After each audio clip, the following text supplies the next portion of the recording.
Welcome back to MilduraWeekly.com.au. This is Talk of the Town, and today in the studio I'm joined by Hands Up Mallee project worker Catherine Thompson. Catherine, thank you so much for coming in. Thanks for having me, Vinny. Now, it was recently announced that the Alcohol and Drug Foundation are going to be trialling an internationally renowned alcohol and other drug prevention program called Planet Youth in Australia, and the Northern Mallee has been one of the trial sites selected. What can you tell us about Planet Youth, this program, and I guess how things are going to be rolled out in our region? Yeah, so we're really excited about the fact that Mildura, or the Northern Mallee, has been selected as part of the Planet Youth trial. We've been told that the reason why we're selected is because our community has been recognised as being able to work really well and to be able to work collaboratively. The Planet Youth model is a primary prevention model around youth, drug and alcohol. So what Iceland has done is actually been able to significantly reduce drug and alcohol use and harm in Iceland over a period of 20 years by investing in prevention.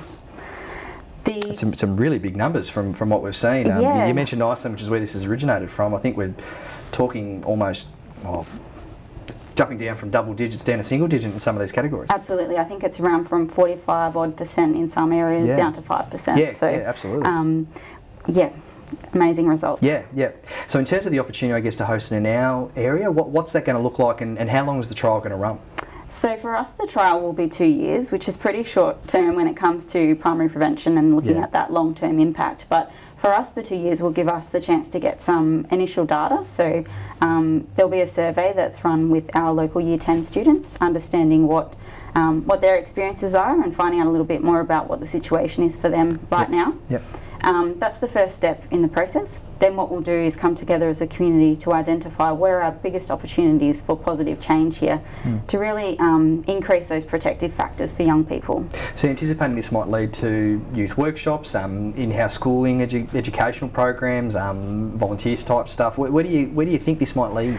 So some of the examples of protective factors that we're talking about are things like involvement in extracurricular activities outside of school, having strong relationships with peers, having strong relationships with family, but also for families having good relationships with schools as well. So you're talking about experiences as individuals, but also for young people, how they feel as part of the community as well. Yep. So who's going to be involved in this trial? You mentioned local Year 10 students. How are you going to select, I guess, these guys? Is it just going to be open slather, or going to be real specific? Yeah, no, we'll obviously have to work quite closely with our local schools, and they will absolutely be a really important partner in this work. But in terms of who can be involved, it really is a whole of community approach. So when we're talking about protective factors, we're talking about how all of us are working with young people in our own lives and also in our work and also in community. So it will be a great opportunity for lots of people and lots of partners across the community to get involved. Yeah.